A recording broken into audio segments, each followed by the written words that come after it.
전쟁이야! 전쟁이 터졌다! 에이? 이게 뭔 소리야? 전쟁이 났다니. 명나라에서 전쟁이 날 거라는 소문이 있더니 진짜 전쟁이 났나 보네요. 에이, 그래? 그래서 무기들을 실은 우마차들이 가는구만.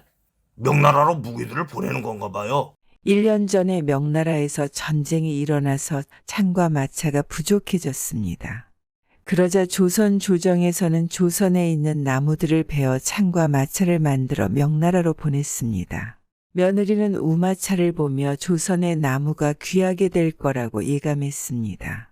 다음 날 옆고을의 박대인이라는 사람 집에서 큰 잔치를 준비했습니다. 박대인은 무역을 해서 큰 돈을 버는 거상이었습니다. 일거리를 찾던 며느리에게 잔치 일을 도와달라는 일이 생겼습니다. 며느리는 박대인의 집에 가서 음식 만드는 일을 했습니다. 겨울이 다가오고 있어서 날씨가 점점 추워졌습니다. 이런, 날씨가 추워지네. 가만히 있자. 오늘이 음력으로 며칠이더라? 며느리는 친정아버지에게 학문을 배웠기에 음력을 셀 줄 알았습니다. 며느리는 음력을 세다가 깜짝 놀랐습니다. 어머, 이번 겨울에는 40년 만에 큰 추위가 오겠네. 며느리는 생각하다가 묘안이 떠올랐습니다. 며느리는 박대인에게 긴밀히 할 말이 있다면서 뒷마당에서 만났습니다. 그리고 다가올 추위에 대해서 말했습니다. 그쪽이 말한 대로 음력을 세어보니 정말 올 겨울에는 40년 만에 큰 추위가 몰려올 것 같습니다.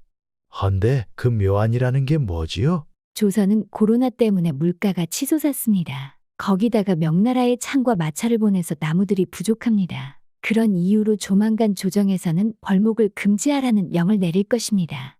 그래서요? 그러면 뗄나무가 귀해질 것이니 겨울이 오기 전에 미리 장작을 많이 만들어 놓으면 금값이 될 것이옵니다. 오호, 정말 그렇겠네요. 아주 좋은 묘안입니다. 네, 당장 모든 수단을 동원해서 장작을 만들어 놓겠습니다. 그 대신 조건이 있사옵니다. 조건이라니? 그게 뭐지요? 무이탁 노인이나 고아들, 그리고 기초생활수급자들에겐 무상으로 장작을 나누어 주는 것이옵니다. 아주머니는 마음씨도 곱구려. 장작을 팔면 큰 돈을 벌 텐데 그런 정도는 당연히 베풀어야지요. 그렇게 하겠소.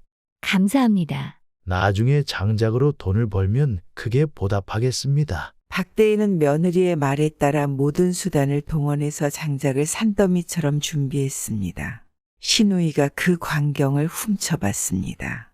며느리가 박대인과 함께 장작을 만들고 있다는 것을 시누이가 알렸습니다. 왜야? 품삯이라도 해서 한 푼이라도 벌어올 생각은 안 하고 장작을 만들고 있다고? 틀림없어요. 제가 두 눈으로 똑바로 봤어요.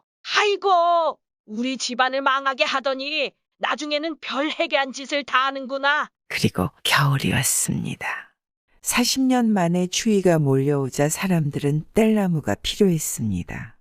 그러나 조정에서 벌목 금지령을 내려서 나무 구하기가 하늘의 별 따기처럼 어려워졌습니다.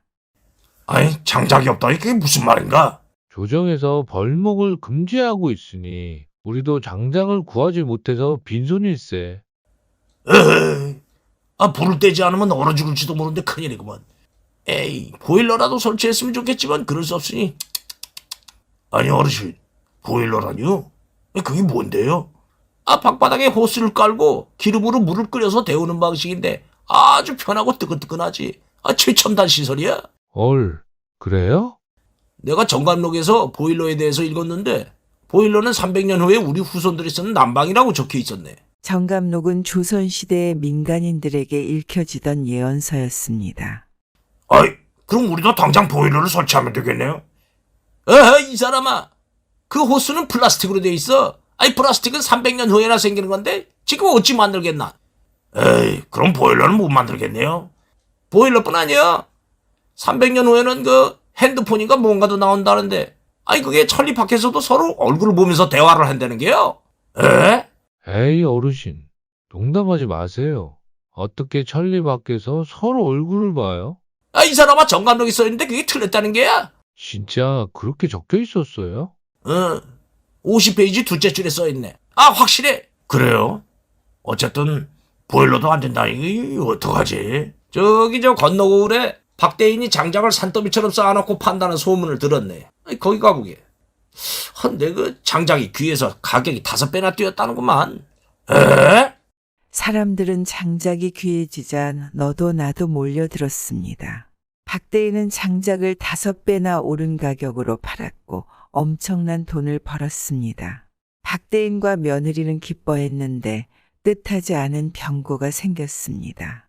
갑자기 포졸들이 와서 박대인과 며느리를 관하로 끌고 갔습니다.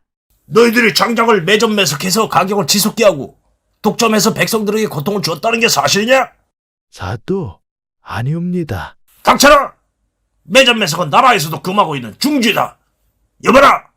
저 2사람을 당장 하옥시키고 포도청으로 압수해라! 예! 그때 남편은 끌려가는 아내를 보며 어찌할 바를 몰랐습니다. 포도청으로 가면 죽을 텐데 이 일을 어찌하면 좋지? 그러나 며느리가 드릴 말씀이 있다며 원님에게 이치적으로 따졌습니다. 사또, 매점 매석은 미리 물건을 사서 쌓아두는 것입니다만 저희들이 장작을 미리 사둔 것이 아니라 장작을 만들었으니 매점 매석이 아니옵니다. 에?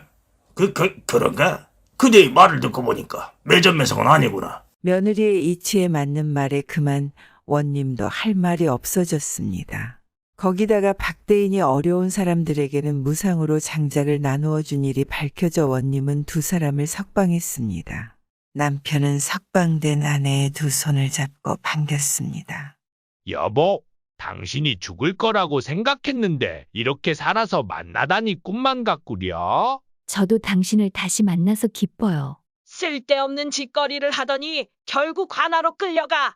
혼찌검이 나고 마는구나. 흥, 아예 끌려가 버리지. 빨리 부엌에 들어가 일이나 해. 예, 어머니. 며느리는 시댁 식구들의 오해를 푸는 것은 그 증거를 찾는 것이라고 생각했습니다. 조상님께서 그럴 리가 없어. 증거를 찾아야 해. 그러다가 며느리는 서류 한 장을 찾았습니다.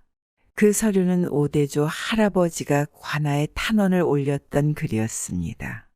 할아버지도 홍부자에게 속아서 홍삼을 모두 빼앗긴 후 억울하여 관아에 탄원서를 올렸던 것이었습니다.